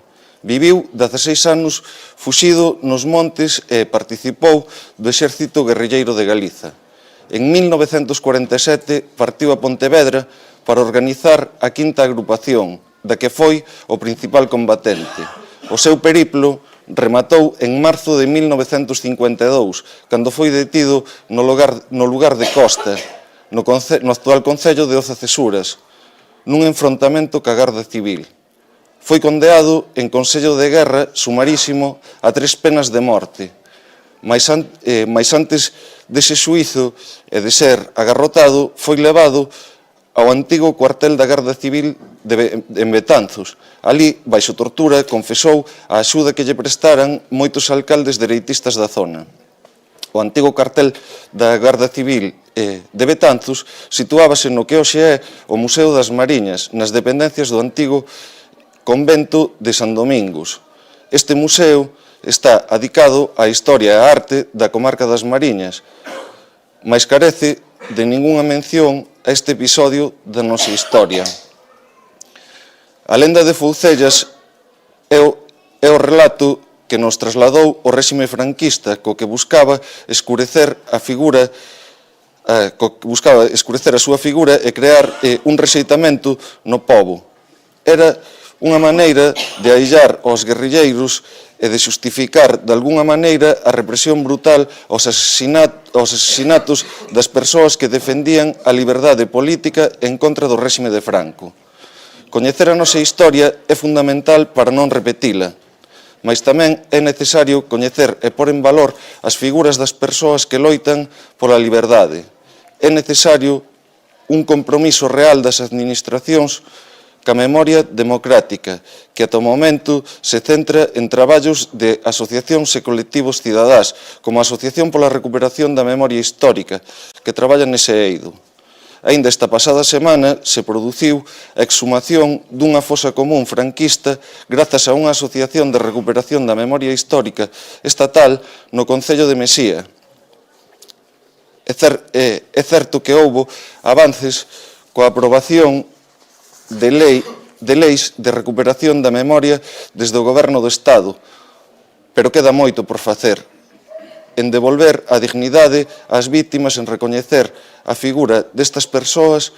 Por iso, unhas semanas despois da celebración do Día da Galiza Mártir, o 17 de agosto, data na que se lembra as vítimas do terror franquista no noso país, traemos a aprobación esta moción coa que pretendemos avanzar en devolver a dignidade a estas persoas e ás súas familias. Acordos. Primeiro, instar ao Concello de Betanzos a instalar un memorial en que se lembre que no antigo cuartel da Garda Civil de Betanzos, hoxe Museo das Mariñas, foi preso e torturado Benigno Andrade, o Foucellas. Segundo, instar ao Concello de Betanzos a investigar e dar a coñecer os episodios históricos que vinculan o Foucellas e outros guerrilleiros antifranquistas co noso concello. Terceiro, facultar a alcaldía e a concelleira en quen delegar a tomar cantas medidas sexan necesarias para cumprir estes acordos. Moitas grazas. Moitas grazas. Concelleiro non escrito. Gracias, señora alcaldesa. Voy a ser moi breve. Creemos que hai personas con máis relevancia sin menospreciar a Benigno Andrade, por lo cual, simplemente, nuestra posición va a ser la abstención. Nada más. Moitas grazas. Voceiro popular. Boas tardes, señora alcaldesa. Grazas. Quero dar grazas aos compañeiros do Bloque Nacionalista Galego polo seu cambio de saúde inicial, ao que non nos teñen acostumbrados. Deixoume moi ledo, que non lelo. Aí queda, estas cámaras están por aí, non? Despois, se queren, falamos deso. Vamos falar do asunto que nos atrae. Señor Foucellas, eu non sei se por graza ou desgraza non o conocín, penso que vostedes tampouco, así que estamos a falar dunha persoa do que podemos ler ou do que está escrito. Dependendo de quen escribira eso, fora dun bando ou doutro, pódese chegar a interpretar a historia dunha forma ou doutra. O que si teño claro é que están a dicir neste pleno que estamos a falar dunha persona que non ten nada que ver con Betanzos, unha persona que foi un delincuente e unha persoa que foi pertence ao exército guerrilleiro. E que estamos a pedir gastar cartos o Concello de Betanzos nesta persoa. Por outro lado, no punto 7 deste pleno, os concelleiros ou concelleiros, perdón, do Bloque Nacionalista Galego abstense a petición dun crédito enésimo ou non, xa non sei, do Concello de cartos para pagar a persoal do Concello de Betanzos. Están pedindo gastar cartos por un lado, pero por outro lado abstense a un crédito. Entonces, estamos a pensar que este pleno non ten moito sentido. O noso voto, a priori, vai a ser en contra. Nada máis. Moitas grazas. Voceira socialista ten a palabra. Voume limitar a ler o que tiña preparado.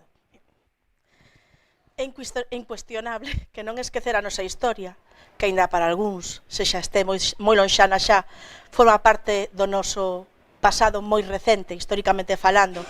É imprescindible para non voltar a cometer erros que tanto nos costaron e para respetar e agradecer a todos aqueles que tanto loitaron polos valores democráticos. Como ben se di na moción do Bloque Nacionalista Galego, Benigno Andrade, o Foucellas, é unha destas moitas persoas que perderon a súa vida por loitar polos nosos dereitos.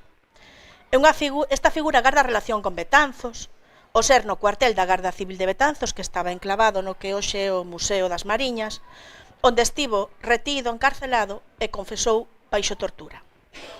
O Arquivo Municipal conserva a documentación xerada pola propia Administración ao longo dos anos e, por tanto, non se conserva documentación relativa a esta figura por estar esta guardada na Garda Civil, nas dependenzas da Garda Civil, que era outra administración distinta. No museo non existe ningún obxecto ligado á figura deste loitador. Se ben é certo que a entidade cultural Eirabella e o Centro para a Recuperación da Memoria Histórica colocara xa fai anos unha placa conmemorativa da súa figura que polo transcurso dos anos e polo sol e por estar estropeada a súa lectura se retirou e no ano 2022 nos puxemos novamente en contacto con estas institucións para que repuxeran o diseño. En este momento están eles mesmos a encargar de volver a reemplazar a placa que estaba colocada na entrada do museo, na parede da entrada.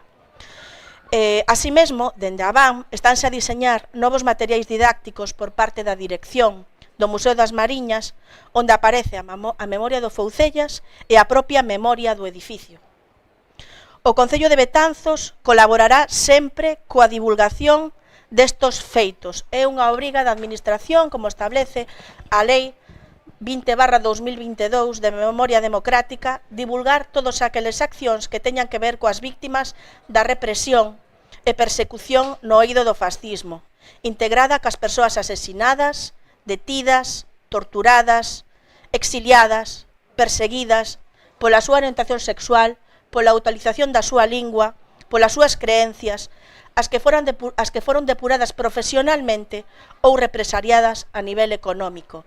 Tanto eles como as súas familias son consideradas víctimas, son unhas víctimas. É unha obriga desta administración e de todas as administracións facer que estas historias cheguen á cidadanía, que non se esquezan. Así estamos a facer tanto en actividade, como xa dixen, didáctica, como con estudos históricos que se publicaron ou que se publicarán próximamente no Anuario Brigantino. Non esquecer e educar os nosos pequenos para que os erros do noso pasado non se repitan no noso futuro. Nada máis. Moitas grazas. Voceiro nacionalista. Moitas grazas.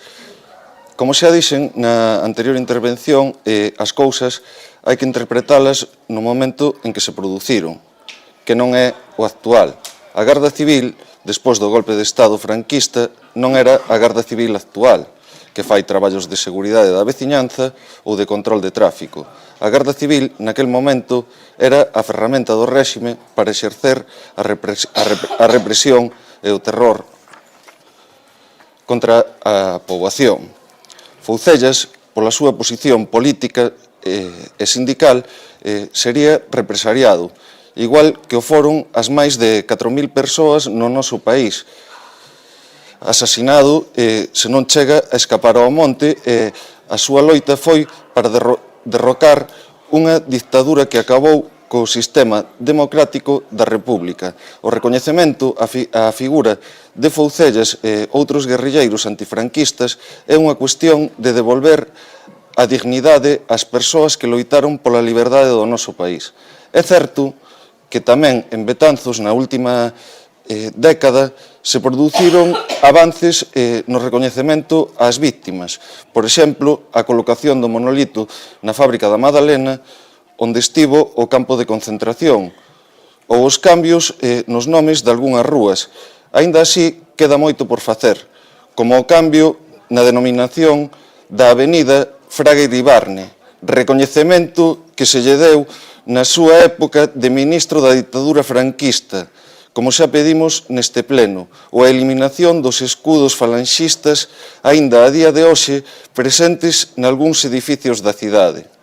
Desde o Bloque Nacionalista Galego non xustificamos nin defendemos en ningún caso o uso da violencia para conseguir obxectivos políticos. Defendemos sempre que as solucións aos problemas políticos ten que ser política e pasar polo respeto e o dereito a decidir dos povos. Quen exerceu a violencia na ditadura franquista foi o propio réxime e é necesario que toda a sociedade condene sin ambigüedade. Para o Bloque Nacionalista Galego, isto é unha cuestión de humanidade e de devolver a dignidade ás persoas represaliadas e ás súas familias. de restaurar a memoria de quen loitou e acabou morrendo para acabar coa ditadura franquista e é, para iso, para o que pedimos o apoio de todos os membros da corporación. Moitas grazas. Moitas grazas. Creo que, como dije, hai personas ou obras máis importantes en este momento para traer un pleno. Nada máis. Moitas grazas. Voceiro popular. Voceira socialista. Brevemente, que non se coñezan ou que non haxa persoas máis importantes non queren dicir que non se merezan un recoñecemento. Por outra banda, delincuentes non son víctimas. Estamos falando de víctimas, non de delincuentes. E por último, os cartos que se utilizan desde o Concello veñen aparados por unha lei que temos, que funciona, que foi aprobada democráticamente neste país, que se chama a Lei da Memoria Histórica. Non se utilizan cartos en cousas que non se poden utilizar. Grazas. Ben, pois, señor secretario, que se someta a votación este punto. Votos en contra. Abstencións. Votos a favor. Pois este punto queda aprobado co voto favorable do Bloque Nacionalista Galego e do Partido Socialista, a abstención dos concelleiros non adscritos e o voto en contra do Partido Popular. Punto seguinte.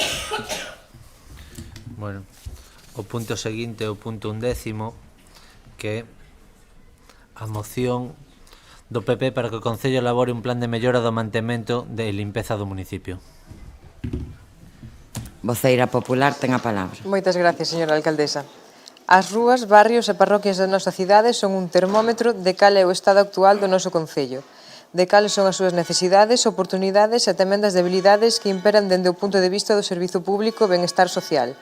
E, dende logo, este entramado que conforma o municipio de Betanzos é todo un centro de diagnose e valoración da situación real na que se atopan os nosos barrios e parroquias.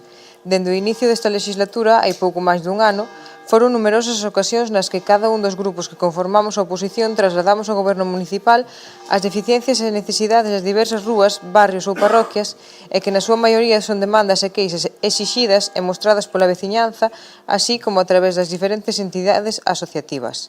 Ademais, moitas destas necesidades ou deficiencias non foron subsanadas a día de hoxe. É incuestionable, e así o amosan as actas das sesións plenarias, que nos derradeiros meses foronse detectando en diferentes puntos do Concello numerosos desperfectos ou carencias, ben no mobiliario urbano, parques infantís, lavadoiros, fontes, infraestructuras de saneamento, ademais de outro tipo de servizos importantes para mellorar a calidade de vida e benestar dos nosos veciños e veciñas, así como o cuidado e imaxe de Betanzos. Dende o Grupo Municipal do Partido Popular estamos convencidos de que para solventar ditas necesidades sería óptimo levar a cabo un plan ou folla de ruta calendarizada das actuacións de posta a punto, así como da posterior organización para garantizar o mantemento. Por todo exposto, o Grupo Municipal do Partido Popular propón neste pleno que se adopten os seguintes acordos.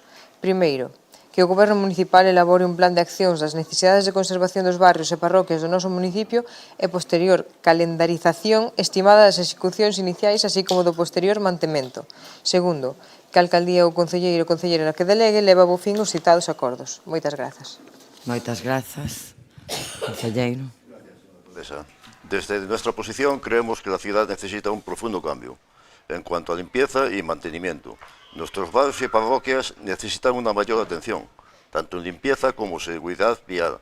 Por eso pedimos a la concellería o persona encargada que lo agilice cuanto antes, por el bien de todos los vecinos. Nuestro voto será favorable. Moitas grazas. Voceiro nacionalista. Desde o Bloque Nacionalista Galego imos apoiar esta moción porque entendemos que é unha moción en positivo, con que se pretende mellorar a situación de limpeza das vías públicas do noso Concello. Dito isto, hai que recoñecer o esforzo que, tanto desde os traballadores municipais de limpeza como desde o goberno local, se ven facendo nos últimos meses para mellorar a limpeza das rúas e tamén en pequenas obras de mantemento. Limpouse, por exemplo, a Ponte Vella ou as beirarrúas de algúns barrios e rúas da nosa cidade. É certo que se nota unha preocupación no tema, mas aínda queda moito por facer e seguimos vendo que hai rúas, barrios e aldeas onde é fundamental levar a cabo pequenas obras de mantemento e limpeza dos espazos públicos. E seguimos recibindo continuas queixas da veciñanza de algunhas zonas. Imos apoiar a moción e esperemos que se continúe na liña de traballo dos últimos meses e que se faga un plan para, unha vez levado a cabo esta primeira limpeza, se manteña nas condicións axeitadas. Moitas grazas. Moitas grazas. Voceiro socialista. Grazas, señora alcaldesa. Como ben sinala o Grupo Popular na súa exposición de motivos, as parroquias, rúas e barrios da nosa cidade son un termómetro de oportunidades e debilidades que ten o noso término municipal. Nese sentido, desde esta delegación e ao longo do último ano, vimos testando e actuando en consecuencia con moitas das cuestións que xa vostedes expoñen a través desta moción, xa tamén recorrente moción, non? Vense actuando a través de planificadas e calendarizadas actuacións por barrios, atendendo na medida dos posibles a todas as necesidades que nelas existen.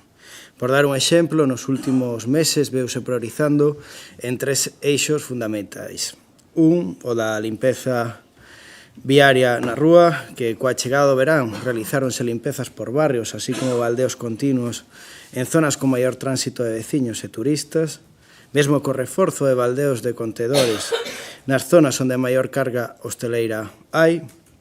Outro eixo fundamental e que nos ocasionou tamén bastante problemas estes meses debido á inestabilidade meteorolóxica foi a da Roza de Camiños, na que o tractor municipal, así como varios operarios de apoio, realizaron e seguen realizando limpezas na zona rural e na zona urbana. Tamén se priorizou na limpeza de lavadoiros e fontes dos que somos conscientes de debilidades e que se irán atallando conforme vayan pasando os próximos días. E, por último, outro eixo fundamental foi o da ornamentación, na que os servizos municipais emborcáronse no mantemento do mobiliario con pintado ou reposición de papeleiras, bancos, paredes, etc., así como a posta en valor de elementos recoñecidos por todos coa renovación de plantas e flores en rotondas, estatuas, así como nas diferentes macetas do armazón urbano e do centro histórico que supoñen un cambio claro e positivo para a imaxe da nosa cidade. Somos conscientes de que existen debilidades que desde este equipo de goberno tratamos de atallar a diario, en a que a colaboración cidadá é imprescindible. Evidentemente, votaremos a favor desta proposta debido a que ese plan de acción e calendarización xa existe, que insisto, con debilidades, pero que, sen lugar a dúbida, vai dando os seus froitos. Nada máis e moitas grazas. Moitas grazas. Vocera popular. Esta moción é recorrente pois porque evidentemente é necesaria, son demandas dos veciños e veciñas de Betanzos, estando de acordo con todo o exposto polo compañeiro do Bloque Nacionalista Galego, con todo o que dixo, máis que nada queremos fomentar, despois de facer eses traballos, o mantemento, daí a calendarización de mantementos e de traballos, non? Agradecer a explicación do concelleiro do equipo de goberno e esperamos que todo se leve a bo fin e que siga mellorando a limpeza en todos os barrios e parroquias de Betanzos. Tamén agradecer o apoio de todos os grupos. Nada máis e moitas gracias. Moitas grazas. Voceiro nacionalista, voceiro socialista. Simplemente insistir en que ese plan de acción e calendarización vense realizando dentro dun orde. Fai apenas un día rematamos as festas patronais e hai que volver a poñerse ao día, posto que os medios e os operarios municipais que hai son os que hai, non? Xa de paso, quero agradecer públicamente tamén todo o traballo que desempeñan a diario, en especial en estes meses de verán que entre múltiples eventos emborcaron nesa posta a punto da nosa cidade e traballo diario para que todos os eventos se desenrolaran da mellor maneira posible. Nada máis e moitas grazas. Moitas grazas. Tendo que este punto se aproba por unanimidade. Señor secretario, por unanimidade. Pasamos ao punto seguinte. O punto seguinte é o punto de rogos e preguntas.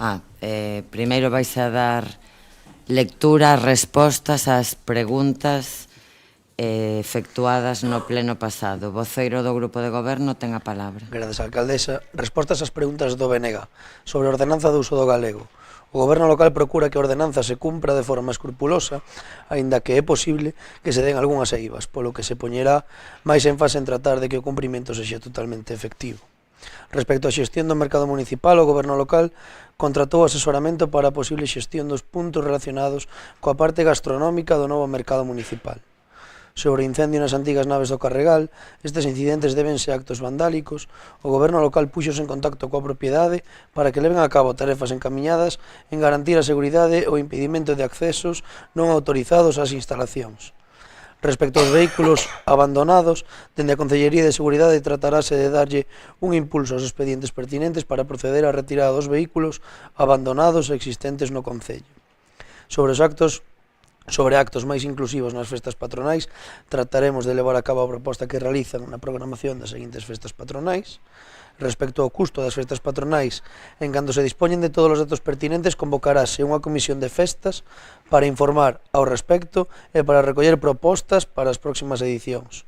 Sobre as medicións acústicas na Rúa Rosalía, en canto ao expediente urbanístico estea concluído, darase conta del aos grupos municipais e acceso á veciñanza tal e como solicitaron.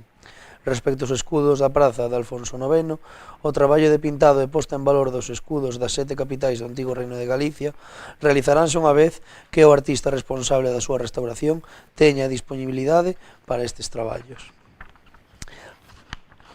Respostas ás preguntas do Partido Popular respecto ás colonias felinas, somos coñecedores da situación que nos comentan. Coa entrada en vigor da nova Lei de Benestar Animal, o Consorcio de As Mariñas está a traballar nun novo convenio para a xestión destas situacións. Respecto ao repintado dunha praza de estacionamento na Praza dos Ángeles, nesta praza repintouse unha praza de estacionamento para persoas con mobilidade reducida, porque as dimensións destas son as necesarias para dar o servizo acaecido. Sobre a área de autocaravanas, a Policía Local realizou as indicacións pertinentes para que os vendedores ambulantes de froita que estacionaran nese espazo o deixaran libre para os vehículos autorizados. Respecto á praza do antigo ambulatorio, a praza do antigo ambulatorio é de titularidade estatal, en canto aos perfis que vostedes comentan, estes non son metálicos, son de pedra. Non obstante, o Concello realiza constantes traballos de mantemento e limpeza nesa praza. Sobre o camiño de Sanxiao, o camiño en cuestión foi sacado a contratación pública e adxudicado a unha empresa en pasadas semanas. Unha vez recibida a autorización da Consellería de Medio Ambiente, os traballos foron iniciados o 10 de agosto e retomados o día 26 do presente mes. Respecto aos pavimentos da Ponte Nova, nas últimas semanas se realizaron diversas actuacións de mellora na zona que mencionan, e sobre o acceso á pasarela do pasatempo, o dito acceso está prohibido e sinalizado. Nada máis. Moitas grazas. Voceiro non adscrito. Gracias, señora alcaldesa. Una vez superados los 12 días de nuestras fiestas patronales, es el momento de hacer balance. ¿Cómo valora el Gobierno municipal el transcurso de las celebraciones de San Roque? ¿Qué aspectos consideran positivos y cuáles entienden que se podrían mejorar? Segundo, vecinos del Coto y familiares de usuarios de la residencia García Hermanos nos trasladan sus quejas por el estado del camino que enlaza la carretera con el centro, teniendo en cuenta que es una vía que cuenta con mucha circulación de vehículos, tanto particulares como ambulancias. Consideramos que su arreglo debería de ser una prioridad. ¿Es conocedor el Gobierno local del Estado del Camino del Coto? ¿Tiene prevista alguna actuación que mejore su estado actual y en qué plazos? 3. Vecinos de la Rúa de los Ángeles y de la Cañota nos han hecho llegar su preocupación por la falta de limpieza en ciertas fincas, por la parte trasera de sus viviendas, llegando en algún caso a la maleza a alcanzar una altura de varios metros. Esto es un tema que varias veces se ha comentado en este salón de plenos, pero sigue siendo una de las demandas más recurrentes de nuestros vecinos. Por eso rogamos al Gobierno municipal que lleve a cabo las acciones necesarias para dichas fincas conserven el mejor estado posible y así evitar riesgos innecesarios. 4. En estas mismas fincas de la zona de la Cañota y Los Ángeles, algunos de los propietarios tienen pequeñas casetas donde guardan maquinaria y apeos de labranza. Son varios que denuncian que en las últimas semanas se han producido roturas en las puertas, pequeños hurtos en estas instalaciones. ¿Es conocedor del Gobierno local de esta situación? ¿En qué medida se puede llevar a cabo las actuaciones para evitar todos estos sucesos? 5. Vecinos propietarios de fincas en el Camino da Sarra, en la parroquia de Tiobre, denuncian el mal estado de abandono en el que se encuentra el mismo. Baches, zanjas, malezas sin limpiar. Ante esta situación nos piden traslademos la demanda de mejoras en la citada zona y la petición de terminar de asfaltar el tramo final del camino, que comunica con las fincas más cercanas de la ría. Nada más. Gracias. Moitas grazas. Voceira nacionalista. Grazas. Na sesión plenaria do mes de xullo, o BNG presentaba unha moción na que instábamos ao goberno local a mellorar a rede de auga potable de saneamento. E hoxe debemos incidir no tema. Nos días pasados producíronse numerosas avarías na rede de auga de Betanzos que afectaron as veciñas da Pontevella, a Ribeira, a Galera e a Rosalía de Castro. Estas avarías causan un fondo malestar entre as persoas usuarias, que non son advertidas dos cortes nin compensadas por eles. Pode o goberno local informar adecuadamente a veciñanza das rúas afectadas polos cortes de auga con mensaxes nos portais para que poidan organizarse con tempo no que carezan do servicio a través do WhatsApp municipal? Pode o goberno local habilitar vías para que as veciñas e os veciños afectados poidan solicitar que se lles desconte na factura os días e as horas que non puideron facer uso do servizo? 2. As persoas que pasean polo porto de Betanzos fannos chegar unha vez máis o seu enfado polo estado da zona portuaria.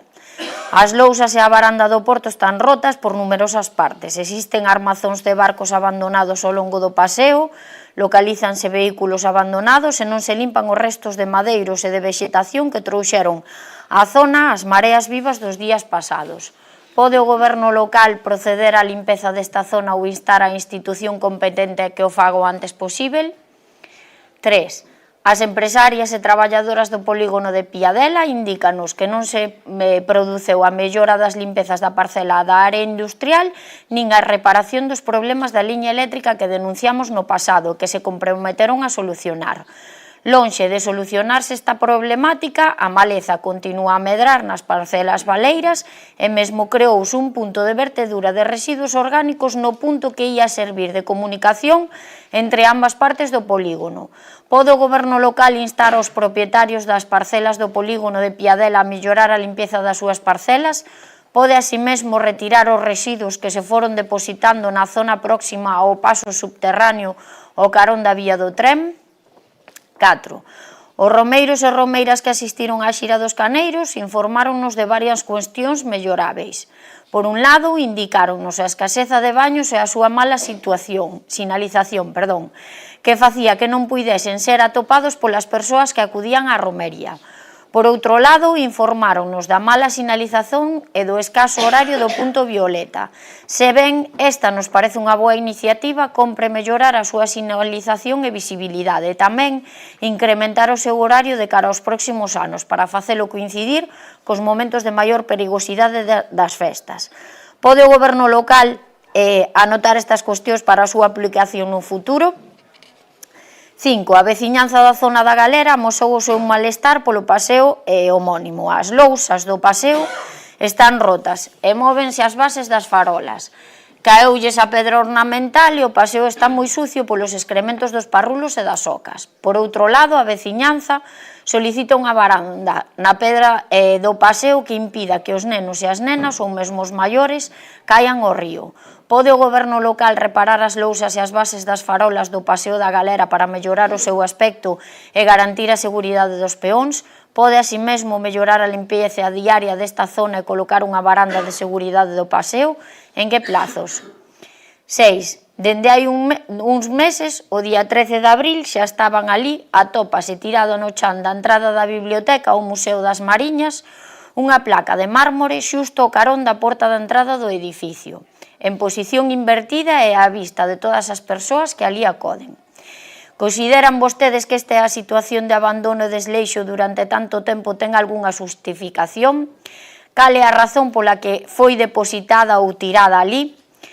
Aínda que non vimos o contido da mesma, ao estar cara abaixo, pensamos que pode tratarse da placa que figuraba na casa onde nacera o filántropo Manuel Naveira, tanto pola forma e a contorna da mesma como polo feito de que esta xa non figura na devandita casa da Rúa Nova.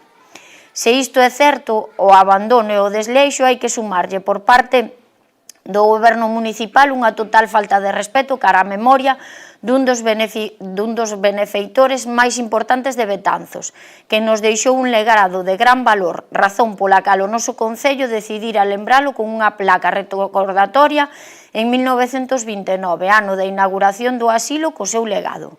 Trátase da mesma placa a él dedicada a que figuraba na casa natal do filántropo Manuel Naveira, que ten pensado o goberno municipal facer con ela. 7. Ao longo dos meses, numerosos atropelos teñen acontecido nos pasos de peóns das rúas de Betanzos. Estes accidentes acontecen pola falta de visibilidade, pola mala condución ou pola mala planificación da colocación destes pasos. No BNG temos insistido na necesidade de implantar o plan de mobilidade, mas mentras isto non acontece, compre reformularse as situacións de algúns pasos de peóns, por exemplo, o situado á saída dos Ángeles cara ao campo ou o situado ao carón das áreas comerciais do Carregal, así como a seguridade. Pode o goberno local mellorar a situación e a sinalización dos pasos de peóns do núcleo urbano coa recolocación ou coa elevación sobre a calzada de algúns deles? En que prazos? 8. As veciñas e veciños de Betanzos amosaron o seu malestar pola mala situación, sinalización e pola situación do espacio de motocicletas na Plaza do Campo. A falta dunha correcta delimitación do espazo para as motocicletas ocasiona problemas de convivencia e de seguridade que as persoas que pasean e xogan na praza principal do noso Concello. Pode o goberno local estudar o traslado destas motos a un lugar menos perigoso para a convivencia cos viandantes? E mentras isto non acontece, pode delimitar con exactitude de maneira clara cal é o espacio de acceso e de estacionamento destes vehículos? Nada máis, grazas. Moitas grazas, voceiro popular. Señora alcaldesa, boas noites a todos e a todas. Bueno, ruegos y preguntas del Grupo Municipal del Partido Popular, agosto del 2024. 1. Los vecinos adultos nos trasladan la importancia de tener aparatos para hacer gimnasia en la calle. ¿Tienen pensado instalar nuevas máquinas? En caso afirmativo, ¿cuándo?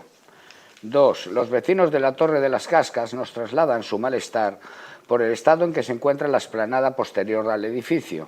¿Tienen pensado subsanarlo? ¿En qué plazo? 3. Nos trasladan algunos vecinos de Illobre su preocupación por el mal estado de conservación del Camino das Peixeiras, que data del siglo XII. ¿Tienen conocimiento de esto? ¿Pueden realizar el mantenimiento oportuno para su conservación y puesta en valor? 4. Ya en la pasada legislatura, el Grupo Popular trasladó en diversas ocasiones la preocupación de los vecinos de la Rúa Nueva por el estado de las tuberías. ¿Qué medidas tienen pensado tomar para solucionar este problema? ¿Qué plazos manejan? 5. En los días pasados se produjo una rotura en la calle Rosalía de Castro, que dejó sin agua todo el vecindario. ¿Son conocedores de esta situación? ¿Qué tienen pensado hacer para poner fin a la misma?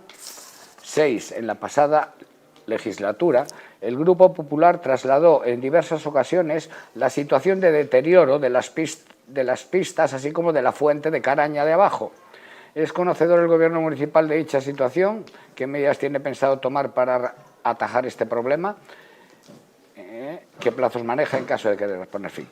7. Los últimos días, vecinos de Betanzos nos trasladan su malestar por el mal estado del firme de la Rúa Castelao. ¿Conocen dicho problema? Si es así, ¿qué tienen pensado hacer para solucionarlo? Y 8. Vecinos de Guiliade nos manifiestan su enfado por la falta de mantenimiento de la fuente, que no echa agua y que era usada por numerosos vecinos del lavadero, así como del parque infantil colindante. ¿Tienen conocimiento de dicha situación? ¿Tienen previsto poner fin a este abandono? ¿En qué plazo? Nada más, muchas gracias. Ben, pois, sin máis asuntos que tratar, moi boa noite a todas e a todos e levantamos a sesión.